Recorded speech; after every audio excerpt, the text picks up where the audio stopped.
नमस्कार मित्रांनो, मी महेश वायकर तुमचं सर्वांचं स्वागत करतो आजच्या व्हिडिओमध्ये. सर्वात आधी आपण जी इमेज बघतोय त्याच्यामध्ये बियर्स अँड बुल्सचा विषय आहे. सो आपण बघूया की आज येत्या 23 तारखेला मार्केटमध्ये काय होणार आहे. 23 तारीख म्हणजे काय, ट्रेडच्या दिवस जे काही वर्षभराची ट्रेडर वाढा बघतो तो एक दिवस असतो, तो म्हणजे बजेट. 2024चं बजेट हे 23 जुलै 2024 या दिवशी येणार. तोच दिवस असतो खरा प्रॉफिटचा आणि लॉसचा. जी काय पूर्ण वर्षाची मेहनत असते ती फक्त या दिवसासाठी केलेली असते. कारण काय असतं की या दिवशी मार्केट खूप जास्त मुवमेंट करतं. यामध्ये 1000चे 1 लाखही होऊ शकतात आणि 1 लाखाचे 0ही होऊ शकतात. त्यामुळे प्रत्येक ट्रेडर किंवा प्रत्येक स्टॉक मार्केटचा एक रिटेलर किंवा खूप मोठा स्टॉक मार्केटचा ब्रोकर किंवा खूप मोठा स्टॉक मार्केटचा एक इन्व्हेस्टर या दिवसाची वाट बघत असतो, ते म्हणजे फक्त बजेट. तर माझा व्ह्यू बजेटसाठी बुलिश आहे.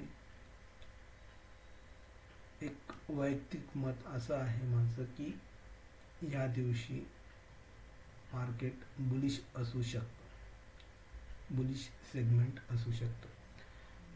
कारण मार्केटमध्ये कोणत्याही प्रकारचा निगेटिव्ह इम्पॅक्ट दिसत नाही आहे. म्हणून माझं वैयक्तिक मत असं आहे की मी 23 जुलै 2024 या दिवशी बुलिश असणार आहे. बाकी कमेंट करून तुम्ही तुमचं मत मांडू शकता. दुसरी एक गोष्ट सांगायचं म्हटलं तर त्या दिवशी आपण एक स्ट्रॅटर्जी यूज करणार आहोत, ती म्हणजे 2 ऑप्शन बाईंग करून, एक सी साईडचा आणि एक पी साईडचा. त्या दिवशी मार्केटमध्ये चांगली मुवमेंट येणार आहे. त्यामुळे सर्वांनी प्रिपेअर राहायचं आहे, स्टडी करायचं आहे, गॅमलिंग करायचं नाही.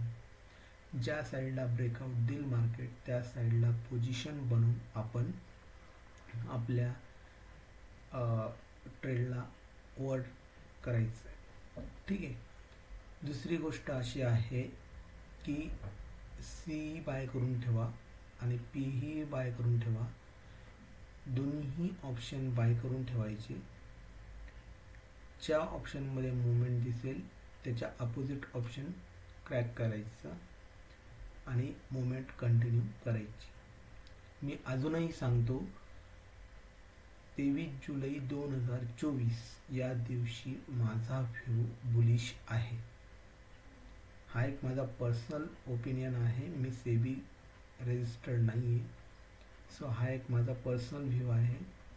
मी तो तुम्हाला सांगण्याचा प्रयत्न करतोय. अदरवाईज मार्केट पडूही शकतं. असं नाही आहे की मी मार्केट सांगितलं म्हणजे वरतीच जाणार आहे, असं नाही आहे. मार्केट पडूही शकतात. त्याच्यामुळे प्रत्येकाने खात्रीशीर कोणतीही गोष्ट करायची आहे.